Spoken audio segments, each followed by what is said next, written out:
الحمد لله رب العالمين والصلاة والسلام على نبينا محمد وعلى آله وصحبه اجمعین۔ محترم سامعین، سب سے عرفہ اور اعلیٰ شے جس کا اللہ تعالیٰ نے حکم دیا ہے وہ توحید ہے۔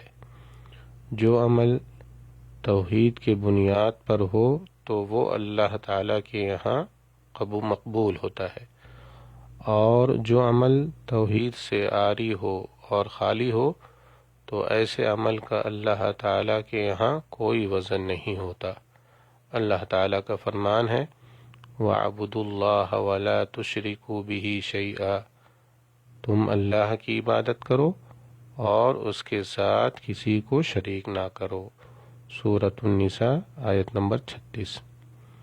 توحید کا معنی ہوتا ہے اللہ تعالیٰ کو ربوبیت میں، الوہیت اور عبادت میں، اور اس کے اسماء و صفات میں منفرد رکھنا، اکیلا رکھنا، کسی مخلوق کو اس کا ساجھی اور شریک نہ بنانا، خالص اللہ تعالیٰ کی عبادت کرنا اور اسی کا تقرب حاصل کرنا۔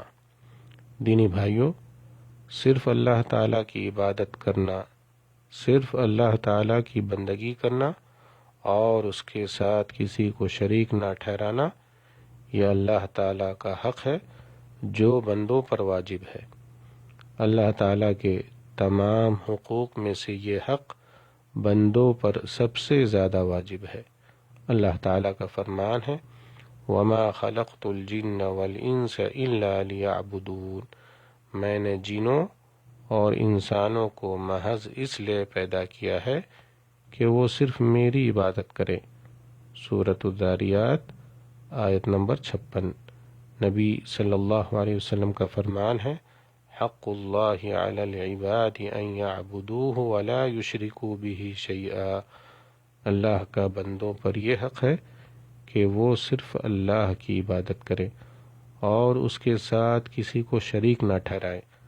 رواہ البخاری و مسلم۔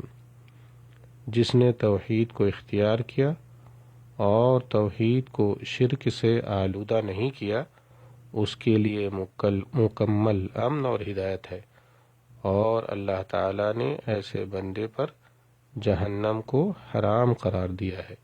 ارشاد باری تعالیٰ ہے الذین آمنوا ولم یلبسوا ایمانہم بظلم اولئک لہم الامن وہم مہتدون، جو لوگ ایمان لائیں اور انہوں نے اپنے ایمان کو ظلم یعنی شرک سے آلودہ نہیں کیا، انہی کے لیے امن ہے اور وہی راہ راست پر ہے۔